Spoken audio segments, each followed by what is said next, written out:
Global hunger index ने एक सूची जारी किया है और उसमें 116 देश की सूची में भारत को 101वें स्थान पर खड़ा किया गया है और उसकी जो परफॉर्मेंस है वो पाकिस्तान, बांग्लादेश और नेपाल से भी खराब है। 21 वर्ष होने के बाद भी आज इस राज्य में आधे से आबादी जो है उनको भूखमरी का शिकार होना पड़ रहा है, उनको प्रॉपर डाइट नहीं मिल रहा है और आधा से अधिक लोग जो है 2 टाइम का ही खाना खाते हैं।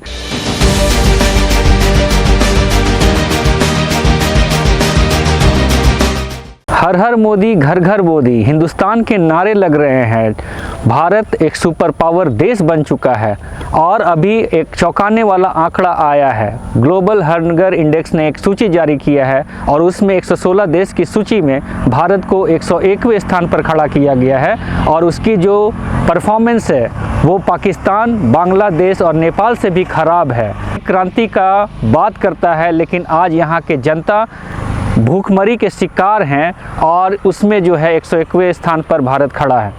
हम खड़े हैं झारखंड के नए विधानसभा जो 500 करोड़ की लागत से बना है, उसके बगल में आप देख रहे हैं अबुआ बिहान और मैं हूं अजय टुप्पो। आपको बताते चले कि जिस प्रकार भारत देश का इस सूचकांक में हालत खराब है, वो पाकिस्तान, नेपाल और बांग्लादेश से भी खराब स्थिति के दौर से गुजर रहा है और भूखमरी इन देशों से भी यहाँ पर खराब है। उसी तरीके से हम बताते चले कि झारखंड राज्य का गठन भी 15 नवंबर 2000 ईस्वी को हुआ था और इसके गठन के पश्चात से यहाँ पर बहुत सारी सरकारें आई। कभी बीजेपी की सरकार आई, कभी जेएमएम कांग्रेस की सरकारें आई, तमाम पार्टियों ने यहाँ पर सत्ता को संभालने का काम किया। लेकिन आज वास्तविक हालात जब हम देखते हैं तो ये पाते हैं कि झारखंड जो 40% से ज़्यादा खनिज संपदा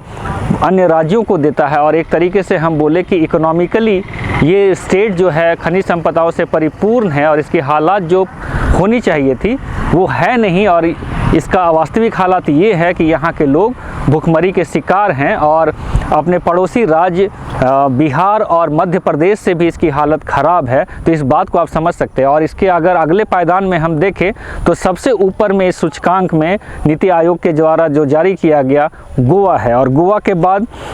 मणिपुर, पंजाब, सिक्किम, तमिलनाडु और जम्मू कश्मीर है। तो आप देखिए कि इन राज्यों में किस तरीके से सरकारें वहाँ पर काम कर रही है कि भूखमरी वहाँ पर नहीं है। लेकिन हम झारखंड जैसे राज्यों को देखें वो सबसे निचले पायदान पे खड़ा है, मतलब सबसे ज़्यादा भूखमरी इसी राज्य में है। तो मैं यही कहना चाहता हूँ, हमारी चैनल यही सवाल पूछना चाहती है कि जब झारखंड राज्य का गठन हुआ और झारखंड राज्य के गठन के पश्चात सभी लोगों ने, तमाम पार्टियों ने सत्ता के बागडोर को संभाला, तो किस तरीके के एजेंडे और किस तरीके के जो ब्लूप्रिंट है या फिर रोड मैप है इस राज्य के विकास के लिए बनाया जाता है कि 21 वर्ष होने के बाद भी आज इस राज्य में आधे से आबादी जो है उनको भूखमरी का शिकार होना पड़ रहा है, उनको प्रॉपर डाइट नहीं मिल रहा है और आधा से अधिक लोग जो है 2 टाइम का ही खाना खाते हैं। तो इस बात को आप समझ सकते हैं कि झारखंड राज्य में किस तरीके की दशा है। और हम बताते चले कि वर्तमान सरकार ने जो बजट बनाया वित्तीय वर्ष 2021-22 के लिए, वो टोटल बजट का जो अमाउंट है वो 91,277 करोड़ की है